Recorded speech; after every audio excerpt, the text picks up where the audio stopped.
long ago, in the vibrant village of Akor, there was a woman who stood out like fire in a field of smoke. Her name was Annette.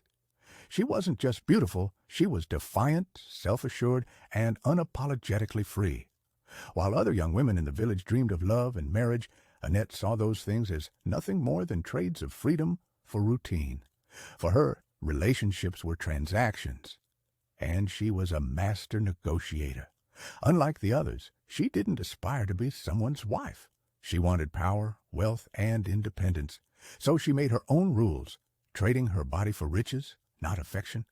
Her choices stirred outrage in the village. Married women scorned her, whispering about her lack of decency. Annette, however, never stayed silent.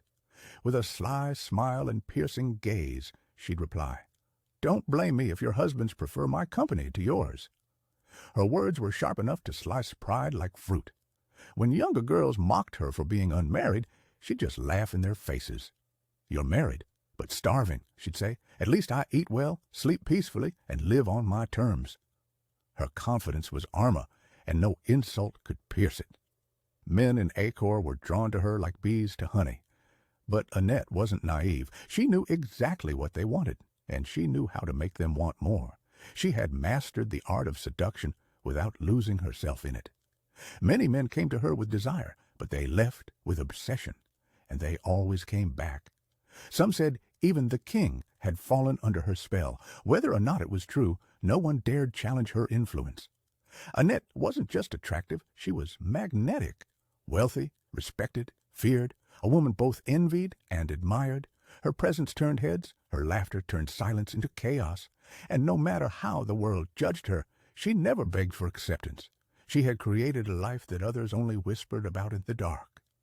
One evening, as the sun dipped low and the streets of Akor turned amber, Annette overheard something that sparked her interest. A group of merchants was murmuring about a wealthy chief named Undu, who was set to visit the village. Annette paused. Chief Undu? The name rang bells. He wasn't just another chief. He was one of the most successful palm oil exporters in the entire eastern region, a man of stature, luxury, and deep pockets. In that instant, Annette's mind shifted gears. This wasn't just another opportunity. This was the jackpot, a rare chance to strike gold. She didn't see him as a man. She saw him as a deal, a living vault of possibilities.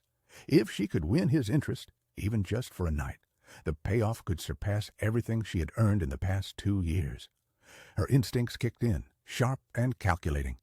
The game had begun. The very next morning, Annette got to work. She contacted her most trusted informants, tailors, bartenders, travelers, guards, anyone who might have caught a whisper of Chief Undu's schedule. She needed details. When would he arrive? Where would he stay? What did he like? And who did he trust? She collected every bit of information like a hawk gathering twigs for a nest, and once she knew enough, she vanished from the social scene. For the next few days, Annette became a shadow, staying indoors during daylight to focus on her transformation. Her beauty was already striking, but she wanted it perfected, polished to a weapon. She indulged in rituals, oils, herbs, massages, meditation. Every gesture, every treatment was calculated. This was preparation for war, not vanity. In the evenings, she roamed the village under the stars, both to stay in shape and to observe the energy of the town. She wasn't just beautifying herself. She was listening, learning, calculating. She visited her tailor in secret, commissioning dresses that fit her body like a second skin, elegant enough to impress a chief, provocative enough to hint at danger. Her silence wasn't retreat. It was the silence of the archer, pulling the string before release. Annette had her target, and she was almost ready to strike. Annette knew that charm without strategy was just wasted beauty. With the news of Chief Undu's upcoming visit, she wasn't merely interested, she was calculating. The chief wasn't just any man. He was powerful, respected, and, most importantly, wealthy beyond measure. For Annette, this wasn't about romance. It was a high-stakes negotiation dressed in silk and perfume. She began by activating her network. Quiet conversations with travelers, a few discreet visits to the local market, a tip slipped into the hand of a housemaid who once served at the chief's estate. Every action was deliberate. Within days, she knew when he'd arrive, where he'd stay, and even what kind of wine he preferred after a long day. But Annette didn't rush. She understood that anticipation made desire grow stronger. During the day, she remained mostly hidden, practicing her walk, refining her tone, perfecting every facial gesture. She spent hours in front of a mirror, adjusting her expression from aloof to inviting and back again. In the evenings, she walked the village paths as though they were runways, wrapped in gowns so captivating they made even the moon pause to look. When she finally decided it was time, she made her entrance during a local festival. Her appearance was timed to perfection, just when Chief Undu was beginning to grow bored of ceremonial pleasantries. Draped in deep emerald silk that highlighted her figure, she walked with the elegance of royalty and the confidence of a woman who knew men noticed her, whether they admitted it or not. Their eyes met. Annette didn't smile. She didn't bow. She simply held his gaze long enough to be remembered, then turned away. That moment wasn't an invitation. It was a challenge. Later that evening, she orchestrated a chance encounter near the guest house. Her voice was soft, just curious enough to sound accidental. "Chief Undu, I trust the air in Acor suits you?" she asked, tilting her head with subtle charm. He turned, slightly amused. "It's calm, though I suspect there's more to this village than meets the eye." They spoke briefly. Small talk. The kind that reveals everything without saying too much. Annette was magnetic, but Undu was composed, harder to read than most. He didn't lean in, he didn't offer compliments, and yet he listened intently, his eyes tracing her face like he was reading a story he wasn't ready to finish. For the first time in years, Annette walked away without knowing what the man was thinking, and that intrigued her more than she expected. As the days passed, Annette began to observe Chief Undu more closely. She didn't rush. She watched from a distance, at the market, during his evening walks, even as he spoke with local leaders. He was charismatic but reserved, carrying himself like a man who'd seen too much to be impressed easily. Annette was intrigued. Most men felt quickly overwhelmed by her confidence and allure. But Chief Undu was different. His eyes never lingered too long, his words were measured, and he seemed to dance just outside her reach. That night she sat in front of her mirror, dabbing oils onto her skin, her fingers slow and thoughtful. Was she losing her touch? Or was this man simply built of different stone? For the first time in years, Annette felt the thrill of not knowing the outcome. Instead of her usual bold approach, she changed tactics.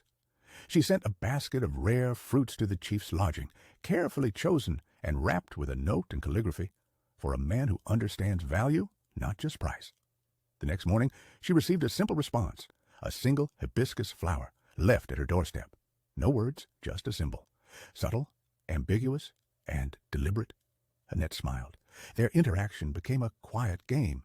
He attended public events. She was always just nearby, never too obvious, never too eager.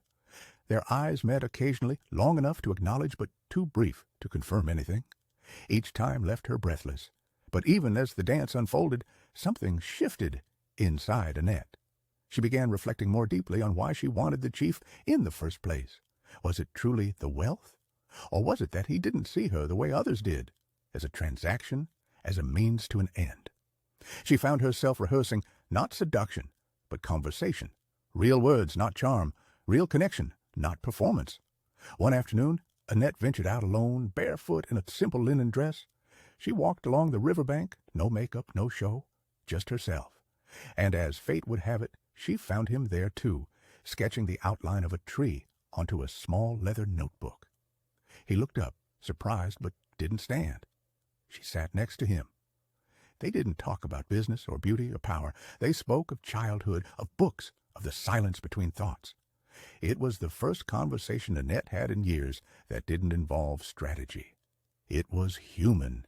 It was hers. And when she walked away that evening, she realized she hadn't tried to win anything. She had simply shown up, not as a performance, but as a person. The following days blurred into a quiet rhythm neither of them dared to name. Annette no longer kept track of the chief's whereabouts like a huntress following prey.